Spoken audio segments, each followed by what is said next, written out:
நான் இயக்குனரை அட்ஜஸ்ட் செய்ய போய் தான் எனக்கு வாய்ப்பை வழங்கினாங்கன்னு அப்பட்டமாவே சொல்றாங்க. தமிழ் நடிகை கிடையாது. அப்புறம் அவங்களுக்கு நம்ம தமிழ்நாடு கலாச்சாரம் அவங்களுக்கு என்ன தெரியும்? சினிமா பண்றான்னு சொல்லிட்டு வரோம் எல்லாருமே சினிமா பண்றது இல்லை. பெண்களை பாக்குறதுக்கு வேண்டிய பணம் புடுங்கறதுக்கு வேண்டிய போலியோ படம் எடுக்கிறன்ட்டு ஒரு சினிமா ஆபீஸை போட்டு அங்க வர பண்றவங்களும் இருக்காங்க.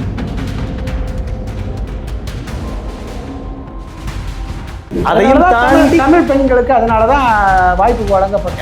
இவங்க ஒத்துக்கிட்டா தானே அங்க வாய்ப்பே கொடுப்பாங்க. இவங்க இதுக்கு ஒத்துக்கலன்னு வைங்களேன், அதாவது அட்ஜஸ்ட்மெண்ட்டுக்கு. வெற்றிமாறனுடைய அந்த அசுரன் திரைப்படங்கள்லாம் மிக சரியான படம் சரியான பாதையில அவர் வந்து ஜாதி பாக்குறாரு இல்லைன்னு எனக்கு தெரியல. ஆனா அவரோட படத்தில் நானும் நடிச்சிருக்கேன். ஒரு சில டைரக்டர் வந்து நிச்சயமா இப்ப ஜாதி பார்த்துட்டு தான். ஜாதி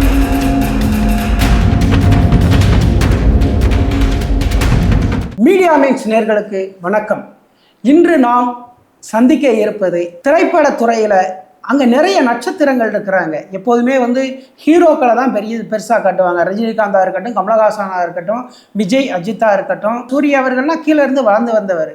அவர் வந்து ஒரு 10 ஆண்டுகளுக்கு முன்பே அவர் ரொம்ப சிறிய கேரக்டரில் தான் நடித்தாங்க. ஆனால் இன்னைக்கு மிகப்பெரிய ஹீரோவாக இருக்கார். அந்த மாதிரி சைடு ஆக்டர் என்று சொல்லப்படுகிற துணை நடிகர், அந்த துணை நடிகர்கிட்ட தான் நாம் இன்னைக்கு பேச போகிறோம். அவருடைய அந்த சாதனைகள் என்னங்கிறத நம்மகிட்ட பகிர்ந்துக்கிற போறாரு. அவர்கிட்ட பேசலாம் வாங்க. வணக்கம்ண்ணா. சேனலுக்கு என்னோட முதற்கண் வணக்கம். என்னோட பேர் ருக்மணி பாபு. சாதிய திரைப்படங்கள்லாம் அப்போ வந்தது. அப்போ இருக்கிற அந்த பார்வைக்கும் இப்போ இருக்கிற பார்வைக்கும் என்ன? அப்போ வந்து சினிமா வந்துங்க மேல்மட்டமா அதாவது பெரிய ஆளுக்கு தான் படம் எடுக்க முடியும், பெரிய ஆளுக்கு தான் படம் எடுத்துட்டு இருந்தாங்க. பெரிய சாதி பெரிய பணக்காரன், ஊரு பெரிய ஜமீனுங்க, பெரிய அதாவது பணம் இருக்கிறவங்க தானே படம் எடுக்கும். ஊருக்கு அப்போ யார் அப்படி எடுத்துக்கிட்டு இருந்தாங்க. இப்போ அண்ணன் இப்போ அப்படி கிடையாது. இப்போ திறமை இருக்கா, அவன் ஜாதியா மேட்ரு அதெல்லாம் இங்க விஷயம் கிடையாது. திறமை இருக்கா, அவன் எப்படியாவது பிடிச்ச ஒரு அசிஸ்டன்டா வந்து சேர்ந்துடுறாச்சு. அந்த அங்கேயும் நிறைய பிரச்சனை இருக்கு. சினிமாவின் போக்கு அப்படிங்கிறது வந்து ரஞ்சித், மாரி செல்வராஜ் இவங்க வந்ததுக்கு அப்புறம் அது மாறி, அது உடைக்கப்பட்டிருக்கு. நிஜமா உடைக்கப்பட்டிருக்கு. சத்தியமா அது உண்மை, உடைக்கப்பட்டிருக்கு. அப்ப இவங்களும் அவங்களோட வெற்றிமாறனுடைய அந்த அசுரன் திரைப்படங்கள்லாம் மிக சரியான படம் சரியான பாதையில அவர் வந்து ஜாதி பாக்குறாரு இல்லைன்னு எனக்கு தெரியல. ஆனா அவரோட படத்தில் நானும் நடிச்சிருக்கேன். ஒரு சில டைரக்டர் வந்து நிச்சயமா இப்ப ஜாதி பார்த்துட்டு தான் இருக்காங்க. ஜாதி பார்த்து அவங்களோட ஆளுகளை வச்சு படம் பண்றது, ஜாதி பாக்குறேன்னு சொல்ற போர்வையில் இருக்கிறவங்களும் எல்லா ஹீரோக்கும் வாய்ப்பு கொடுக்குறாங்களே. அவரு படத்துல ஹீரோ முஸ்லீமும் கூட ஹீரோவை நடிக்கிறாங்க. எல்லாருமே நடிக்கிறாங்க. சாதி சில டைரக்டர் பாக்குறாங்க, சில டைரக்டர் பாக்குறது அப்பட்டமா பாக்குறது ஒண்ணு இருக்கு, மறைமுகமா பாக்குறது இருக்கு. அப்ப திரைக்கு முன்ன பின்னாடி ஒரு அருவருப்பான காட்சிகள் நிறைய நடக்குது. நிச்சயமா நடக்கும், நடந்துட்டு தான் இருக்கு. அதுல சாதி இருக்கு, பெண்களுக்கான விஷயங்களும் இருக்கு. இப்போ நீங்க இந்த பெண்கள் விஷயம் சொல்லும் போதுதான் எனக்கு ஒண்ணு தோணுது, தமிழ் நடிகைகளே இங்க அதிகமா இல்லையே. எல்லாமே பிறமொழி கேரளாவில் இருக்கிற நடிகை தான் ஹீரோயினா இருக்கிறாங்க. அப்படி இல்லைன்னா இந்தியில இருந்து கூப்பிட்டு வராங்க. அது ரெண்டு விதமா இருக்கு.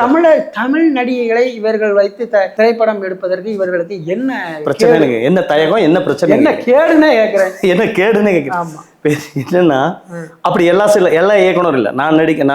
எங்க இயக்குனர்களே கண்ணியமான இயக்குனர், பெண்களை தொடாம பெண்களை பார்த்தாலே எங்களுக்கு பனிஷ்மெண்ட் கொடுக்குற இயக்குனரும் இருக்காங்க. ஆனா சில இயக்குனர்கள் தமிழ் சினிமாலேயே பெண்கள்னாவே அவங்கள அட்ஜஸ்ட்மெண்ட்டுக்கோ அந்த மாதிரி. ஏன்னா நீங்க தமிழ்நாட்டு பெண்கள் நீங்க அட்ஜஸ்ட்மெண்ட் கொடுத்தீங்கன்னா அவங்க செருப்புகள் அடிச்சு போயிடுவா, திட்டிட்டு போயிடுவா, கண்டபடி காரி தூப்பிடுவாங்க. வெளியூர்காரங்க நீங்க பாம்பேல இருந்து வராங்கன்னா அவங்க எல்லாத்துக்கும் தனி அக்ரிமெண்ட் போடும்போதே தனியா போட்டு தானே வர்றாங்க. நடிக்கிறதுக்கு ஒரு பேமெண்ட் அதுக்குன்னு வராங்க. அதுக்கு அவங்களுக்கு ஓகே. இப்போ வெளிநாட்டுக்காரங்க, வெளியூருக்காரங்க, வெளி மாநிலத்தவர்கள் எல்லாம் வர்றாங்க. ஆனா தமிழ் சினிமாவில் இருக்கிறவங்க கண்ணியம் இதெல்லாம் தமிழ்நாட்டு பெண்கள் பார்ப்பாங்க. அதையும் தாண்டி தமிழ் பெண்களுக்கு அதனாலதான் வாய்ப்பு வழங்கப்படும். வாய்ப்புகள் குறைவுன்னு அப்படின்னு நினைக்கலாம். இவங்க ஒத்துக்கிட்டா தானே அங்க வாய்ப்பே கொடுப்பாங்க. இவங்க இதுக்கு ஒத்துக்கலன்னு வைங்களேன், அதாவது அட்ஜஸ்ட்மெண்ட்டுக்கு. அது என்ன, ஒரு நடிகைனா ஒரு முன்னணி நடிகை, மிக அழகானவங்க. அவங்க தன்னுடைய பேட்டியில சொல்றாங்க, நான் இயக்குனரை அட்ஜஸ்ட்மெண்ட் அந்த இதை செய்ய போய் தான் எனக்கு வாய்ப்பை வழங்கினாங்கன்னு அப்பட்டமாவே பேட்டி சொல்றாங்க. ஆனா அது தமிழ் நடிகை கிடையாது. அப்புறம் அவங்களுக்கு நம்ம தமிழ்நாடு கலாச்சாரம் அவங்களுக்கு என்ன தெரியும்? இங்க எல்லா டைரக்டரும் குறை சொல்ல, ஒரு சில பேர் இருக்காங்க நமக்கு தெரிஞ்ச, ஒரு சில பேர் கண்ணியமா இருக்காங்க. நம்ம ஒர்க் பண்ண எத்தனையோ இயக்குனர்கள் பாக்குறோம்ல. இல்ல இது வந்து அது தமிழ் இயக்குனர்கள் இப்படி இருக்கிறாங்களா, இல்ல பிற மொழியாள இயக்குனர்கள் இப்படி இருக்கிறாங்களா? சினிமா பண்றான்னு சொல்லிட்டு வரவங்க எல்லாருமே சினிமா பண்றது இல்ல. பெண்களை பாக்குறதுக்கு வேண்டிய பணம் புடுங்கறதுக்கு வேண்டிய போலியோ படம் எடுக்கிறன்ட்டு ஒரு சினிமா ஆபீஸை போட்டு அங்க வர பண்றவங்களும் இருக்காங்க. ஆனா ப்ராப்பரா பண்றவங்க தமிழ் சினிமா இதுதான் வாழ்க்கை லட்சியம் இருக்கிறவங்க அப்படி பண்றது கிடையாது. ஒரு வியாபார வியாபாரம் தானே அதுவும். அதாவது எல்லாரும் ஒரு செருப்பு கடை வச்சு பிழைக்கிறான், ஒரு பெட்டி கடை வச்சு பிழைக்கிறான் மாதிரி இவன் சினிமா எடுத்து பிழைக்கிறான் அப்படிங்கிறதானே. அது என்ன சினிமா மட்டும் ஒருத்தர் சினிமாவில் நடித்தோடனே அவரை பெரிய ஹீரோவா, அவர் மிகப்பெரிய ஒரு ஆளா, எல்லாம் தெரிஞ்ச ஒரு மாதிரி நினைக்கிற அந்த போக்கு ஏன் அப்படி? இது வந்து சினிமாங்கிறது அது ஒரு பெரிய வியாபாரம் தான். ஃபஸ்ட்டு இப்போ வியாபாரம், பெரிய வியாபாரம் சினிமா. அப்போ இருந்தே தான் சினிமாங்கிறது பெரிய வியாபாரம். அதுலேயும் கலை சேவைன்னு இருக்குல்ல, கலைக்காக தன்னை அர்ப்பணிக்கிறது, கலைக்காக சாதாரணமாக இருந்தவனை மேலே கொண்டு வர்றது. அவன் அடிமட்ட தொண்டை ஊரில் மாடு மேய்ச்சிருப்பான், ஆடு மேய்ச்சிருப்பான், அவன் சினிமாவில் வந்தோன்னு அவனுக்கு ஒரு 10 தலைமுறைக்கு அவனுக்கு சொத்து சேரது இப்படி சினிமா தான். அது எல்லாம் கொடுக்கறது சினிமா தான். அந்த சினிமாவை விரும்பியும் வரான், வலுக்கட்டாயமாகவும் வரான், பணம் இருக்குங்கிற முறையிலும் வரான், எப்படி வேணா அவங்க தேர்ந்தெடுத்து வராங்க. அந்த சினிமாவில் நடிக்கிறதுனா அதை தன்னைத்தானே ஏற்றிக்கிற மெருகு தானே. இப்போ பெரிய இடத்துல இருக்கிறவங்க அந்த கர்வத்தை மண்டையில் ஏற்றிக்கிறது இல்லை. ஒருத்தர் அப்படியே இருக்காங்க, இன்னும் சாதாரணமாக இருக்கிறவங்களும் இருக்காங்க. ஒன்று மேலே 2 படத்தில் கிராஸ் பண்ணி அப்படி 2 சீனில் நடிச்சுட்டு போய் பில்டப் பண்ணுறவங்க இருக்காங்க. இப்போ நடிகர் விஜய் அவர் கூட நீங்கள் ஒர்க் பண்ணிட்டு 3 படம் பண்ணிருங்க. ஒரு 3 படம் அவர் எப்படி? இப்போ அவர் செம பார்ப்பாரு, அவர் நிமிஷம் பார்த்துட்டாருன்னா அவர் அவ்வளோ அப்சர்வேஷனு பார்த்துட்டாருன்னா அடுத்த அந்த பக்கம் டான்ஸ் எல்லாரும் அவர் அடிக்கிற இன்னைக்கு டான்ஸில் ஆளே கிடையாது, நின்று பின்னி எடுப்பார். பார்த்துட்டாருன்னா ஒரே ஒரு ஷாட் பார்த்துட்டு வந்துட்டு அப்படி பண்ணேன். சர்க்கார் அவர் கூட பண்ணேன், பகவதி பண்ணேன், என்னோட சின்ன வயசுலேயே நான் பண்ணேன் பகவதி. இப்போ ஜில்லாடு பண்ணேன், மொத்தம் 3 படம் சார் கூட பண்ணேன். சரியான திறமைசாலி நடிப்பில். பர்சனலாக அதை பற்றி தெரியல, ஆனால் நல்ல மனிதர். நீங்கள் பார்த்த அளவில் நல்ல மனிதர். இன்னும் சமுதாயத்துக்கு இப்போ வரப்போகிற சொசைட்டிக்கெல்லாம் நிறைய பண்ணணும்னு சொல்லி நிறைய பண்ணுறாரு. நல்ல மனிதர், பிடிச்ச மனிதர். விஜய் ஒரு இளைய தளபதி வந்து பிடிச்ச மனிதர். ஷூட்டிங் ஸ்பாட்டில் கலகலகலான்னு இருப்பார், நல்ல மனிதர். இவங்க இப்படி பிரபலமாக இருந்தால் நல்லா இருக்கும் அப்படின்னு நீங்கள் நினைக்கிற நடிகையா? இல்லை, திறமைசாலிகள் நிறைய பேர் இருக்காங்க. அவங்க தமிழ் தெரிஞ்சவங்க, பக்கா தமிழ் பெண்கள், தமிழ்நாட்டில் பிறந்தவங்க, நடிகையானவங்க நிறைய பேர் இருக்காங்க. உதாரணத்துக்கு சாந்தினி எடுத்துக்கங்க. நம்ம சாந்தினி, நான் அவங்க கூட 3 படம் நடித்தேன். நான் ராஜாவு பொருள் ஹீரோயினி. விஜய் சாரோட அப்பா டைரக்ஷன் பண்ணார், SCC சார். நம்ம விஜய் சார் ஹீரோவை பண்ணாங்க. அதில் நான் அவங்க கூட நடித்தேன். ரொம்ப நல்ல திறமைசாலி, நல்ல நடிகை. அந்த மாதிரி சாந்தினி நல்லா நடிப்பாங்க, நல்ல ஆர்டிஸ்ட். அப்புறம் தேவயானி மேடம், அவங்கெல்லாம் நல்ல நடிகைகள், நல்ல அவங்க கூட ஒர்க் பண்ணியிருக்கோம். தேவயானினா உங்க ஊரோட மருமக அப்படின்னு பேசுறீங்க. அது ஒன்று.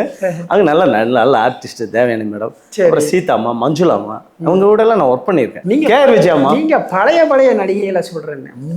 இப்போ லேட்டஸ்டா நிறைய ஹீரோயின்ஸ் இருக்காங்க. நயன்தாரா எடுத்துக்கன்னு அவங்க மாற்று மொழிதானே தவிர இங்க நல்லா நடிக்கிறாங்க. நல்லா எவ்வளவு பேருக்கு தமிழர்களுக்கு தான் வாய்ப்பு வழங்கப்படுறது இல்லைங்க. அவங்க நிறைய டைரக்டர்களுக்கு வாய்ப்பு கொடுக்குறாங்களே. திறமை இருக்கிற டைரக்டர் கதையை பிடிச்ச வாய்ப்பு கொடுக்கும். இதை இவங்க கரெக்டா இல்லை, அவங்க ப்ரொடியூஸ் பண்ணாங்க, அதை கரெக்டாக இவங்க தக்க வச்சுக்கிட்டாங்கன்னா அடுத்த படத்துக்கு கூட கொடுத்துருப்பாங்க. ஏன் அறம் கோபி சாருக்கு வாய்ப்பு கொடுத்தாங்களே, அவங்க தான் வாய்ப்பு கொடுத்தாங்க.